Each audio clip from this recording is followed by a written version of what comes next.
So recall the fundamental theorem of calculus, the integral from a to b of f of x dx, replacing in the value of b minus the value of a into the antiderivative. First example, look at the integral from 0 to 2 of x times the quantity x squared plus 1 to the second power, letting u equal the x squared plus 1. The derivative of u with respect to x is equal to 2x. So dx is equal to du over 2x. Substituting back into the problem, we have the integral of x times u to the second and du over 2x. But notice that the numbers that we were working with were x values. So the interval was from 0 to 2 along the x values. But now since we've worked with u, we have to replace those x values with u values. So using the u equation, substituting in 0, we get the answer of 1, and substituting in the value of 2,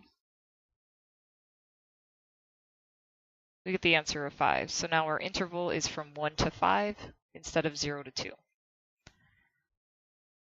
So the integral from 1 to 5, reducing the x's, we have 1/2 integral from 1 to 5 of u squared du.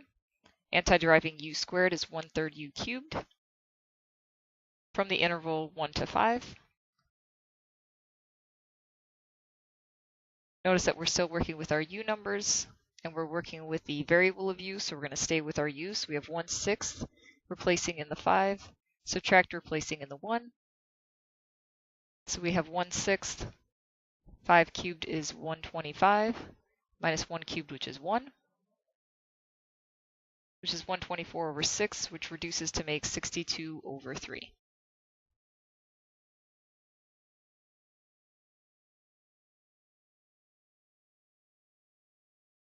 Next example, looking at the integral from 0 to 1 of x squared root of 1 minus x squared. U is equal to the 1 minus x squared. Derivative of u with respect to x is equal to negative 2x. So dx is equal to du over negative 2x.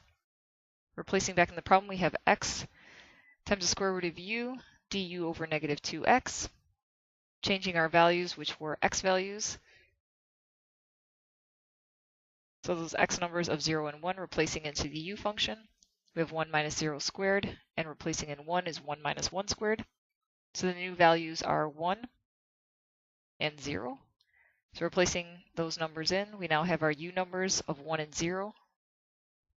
Simplifying the problem, reducing those x's, we're going to look at the integral from 0 to 1, from 1 to 0 of negative 1/2 u to the 1/2 du. Anti-deriving u to the 1/2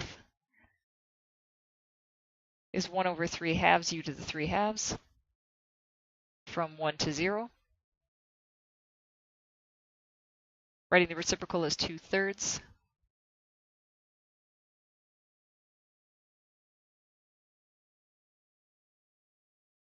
So we have negative 1/3 u to the 3/2 from 1 to 0. According to the fundamental theorem of calculus, 0 will go in first. Subtract the 1. So we have negative 1/3 multiplied by negative 1, which is 1/3.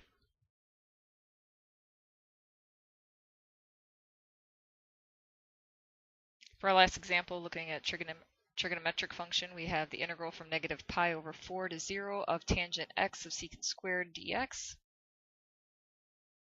Let u equal to tangent of x, because the derivative of u with respect to x of tangent x is secant squared. So then dx is equal to du over secant squared. Coming back into the integral, the secant squareds are going to cancel. So we have the integral of u, secant squared, du over secant squared. Getting our new values, replacing in the negative pi over 4. So we have tangent of negative pi over 4, which is also known as the sine of negative pi over 4 over the cosine of negative pi over 4. And the sine of negative pi over 4 is negative square root of 2 over 2. The cosine of negative pi over 4 is the square root of 2 over 2. So that is equal to negative 1. So negative pi over 4 gets replaced with negative 1. Then calculating u of 0, which is the tangent of 0. So the sine of 0 over the cosine of 0, which is 0 over 1, is equal to 0. So 0 is still replaced with 0. Reducing the secant squareds, we're looking at the integral from -1 to 0 of u du. Anti-deriving u is 1/2 u squared from -1 to 0. Replacing in the value of 0, subtract replacing in the value of -1.